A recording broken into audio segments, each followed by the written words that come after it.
نحمدہ ونصلی علی رسولہ الکریم اما بعد واعوذ باللہ من الشیطان الرجیم بسم اللہ الرحمن الرحیم رب اشرح لی صدری ویسر لی امری واحلل عقدۃ من لسانی یفقہوا قولی۔ السلام علیکم ورحمۃ اللہ وبرکاتہ۔ دورہ قرآن 2025 ہجری 1446۔ آج ہم پڑھیں گے سورہ قیامت جو کہ 29ویں پارے کی ہے۔ سورہ قیامت مکی صورت ہے، اس میں 40 آیتیں اور 2 رکوع ہیں۔ بسم اللہ الرحمن الرحیم۔ لا اقسم بیوم القیامہ ولا اقسم بالنفس اللوامہ۔ شروع کرتے ہیں اللہ کے نام سے جو بڑا مہربان اور نہایت رحم والا ہے۔ میں قسم کھاتا ہوں قیامت کے دن کی۔ لا عربی زبان کا ایک اسلوب ہے جس کے معنی قسم کے بھی ہوتے ہیں اور بھی اس کے بہت سارے معنی ہیں، کیونکہ عربی ایک بہت ہی زیادہ فصیح و بلیغ زبان ہے۔ اور قسم کھاتا ہوں اس نفس کی جو ملامت کرنے والا ہو۔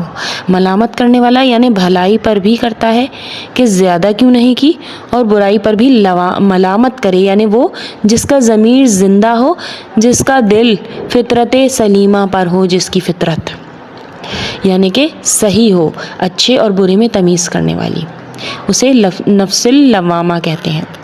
کیا انسان یہ خیال کرتا ہے کہ ہم اس کی ہڈیاں جمع کریں گے ہی نہیں؟ یہ ان لوگوں کو جواب ہے جو ملحد قسم کے انسان ہوتے ہیں کہ کیسے زندہ کیا جائے گا۔ ہاں ضرور کریں گے، ہم تو قادر ہیں اس کی پور تک درست کر دیں، بے شک۔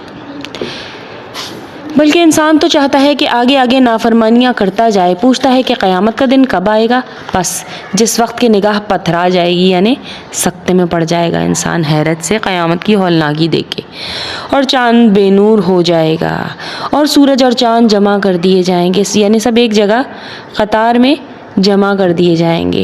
جس طرح چاند کو گرہن لگتا ہے تو وہ ہو جاتا ہے، بالکل اسی طرح سے اس کی روشنی بجھا دی جائے گی۔ جس طرح ختم ہوتا ہے گیم یا کوئی کام تو انسان بتیاں بجھا دیتا ہے گھر کی، ٹھیک اسی طرح ان کی روشنی ختم کر دی جائے گی اور سب ایک قطار میں جمع کر دیے جائیں گے۔ اس دن انسان کہے گا آج بھاگنے کی جگہ کہاں ہے؟ نہیں، کوئی پناہ نہیں، آج تو تیرے پروردگار کی طرف ہی قرار گاہ ہے۔ آج انسان کو اس کے آگے بھیجے ہوئے اور پیچھے چھوڑے ہوئے سے آگاہ کیا جائے گا، یعنی اس کے اعمال جو اس نے کما کر آگے بھیجے وہ اچھے تھے یا برے، اس کے حساب سے فیصلہ ہوگا۔ بلکہ انسان خود اپنے اوپر حجت ہے، یعنی اس کے ہاتھ پاؤں اعضاء سب گواہی دیں گے، سب حجت ہے، اگرچہ انسان کتنے ہی بہانے پیش کرے۔ اے نبی صلی اللہ علیہ وآلہ وسلم، آپ قرآن کو جلدی یاد کرنے کے لیے اپنی زبان کو حرکت نہ دیں۔ حضرت جبرائیل علیہ السلام جب وحی لے کر آئے تو نبی بھی ان کے ساتھ عجلت سے پڑھتے جاتے کہ کہیں کوئی لفظ بھول نہ جائے۔ اللہ نے آپ کو فرشتوں کے ساتھ اس طرح پڑھنے سے منع فرمایا۔ آپ یہ دیکھیے کہ اللہ نے قرآن کو جلدی پڑھنے سے منع فرمایا۔ رتل القرآن ترتیلا، اور فرمایا قرآن کو ٹھہر کر، ایک اور جگہ اللہ نے فرمایا قرآن کو ٹھہر کر پڑھیں۔ تو آپ مجھے یہ بتائیے کہ یہ جو 6 روزہ تراویح اور 8 روزہ تراویح اور 4 روزہ تراویح، اس کا جو ایک نیا ٹرینڈ نکلا ہے جو کہ صرف کچھ شہروں تک محدود ہے، کیا وہ درست ہے؟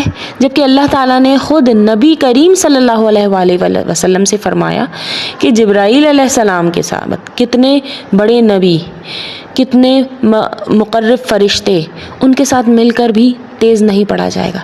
تو ایک مسجد کے مولانا کے ساتھ مل کر یا اپنے نماز کے ساتھیوں کے ساتھ مل کر اس طرح سے قرآن پڑھنا، کیا یہ زیبا دیتا ہے ایک مومن کو؟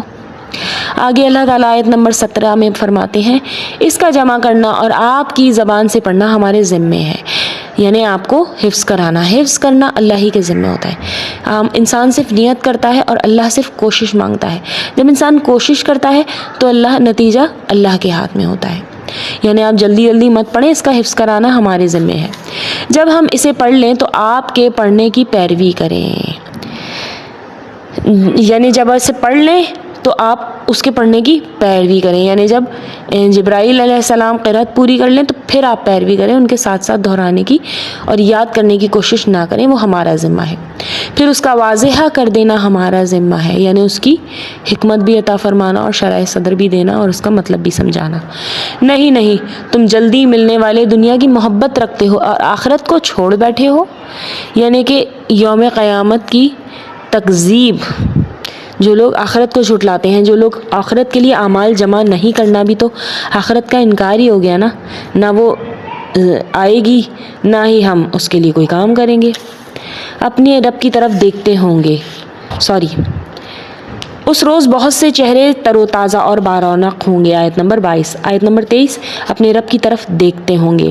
بارونق کیوں ہوں گے؟ وہ اپنے انجام سے مطمئن ہوں گے، نفس مطمئنہ ہوگا ان کو حاصل، جو لفظ لوامہ کا استعمال کرتے ہوں گے، جو برائی سے رکتے ہوں گے اور اچھائی کو پسند کرتے ہوں گے اور زیادہ نیکیوں میں آگے جانے کی کوشش کرتے ہوں گے۔ اور کتنے چہرے اس دن بد رونق اور اداس ہوں گے، سمجھتے ہوں گے ان کے ساتھ کمر توڑ دینے والا معاملہ کیا جائے گا۔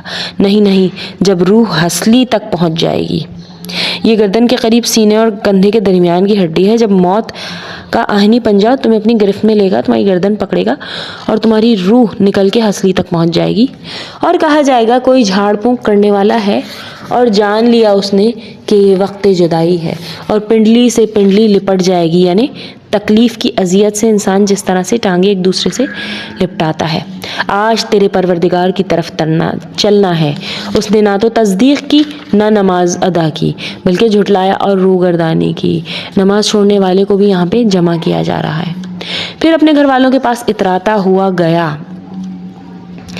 اکڑتا ہوا، افسوس ہے تجھ پر، حسرت ہے تجھ پر، وائے کہتے ہیں ہلاکت کو، اور خرابی ہے تیرے لیے۔ کیا انسان سمجھتا ہے کہ اسے بیکار چھوڑ دیا جائے گا؟ یعنی جس چیز کا حکم دیا ہے اسے اور جس چیز سے منع کیا ہے، اگر اس نے وہ کام نہیں کیا جو ذمہ داری اس کے ذمہ لگائی تھی، تو کیا وہ ایسا ہی چھوڑ دیا جائے گا؟ کیا ایک گاڑھے پانی کا قطرہ نہ تھا جو ٹپکایا گیا تھا، پھر وہ لہو کا لوتھڑا ہو گیا، پھر اللہ نے اسے پیدا کیا اور درست بنا دیا، یعنی اسے ٹھیک ٹھاک کر کے اس کی تکمیل کر دی، پھر اس سے جوڑے یعنی نر اور مادہ بنائے۔ کہ اللہ اس امر پر قادر نہیں کہ مردے کو زندہ کر دے؟ یہ سوال کیا جا رہا ہے، یعنی جو اللہ انسان کے مختلف اطوار سے گزار کر پیدا فرماتا ہے، کیا مرنے کے بعد دوبارہ زندہ کرنے پر قادر نہیں ہے؟ بے شک ہے۔ سورہ قیامہ کا یہاں اختتام ہوا۔ ربنا تقبل منا انک انت السمیع العلیم۔ السلام علیکم ورحمۃ اللہ وبرکاتہ۔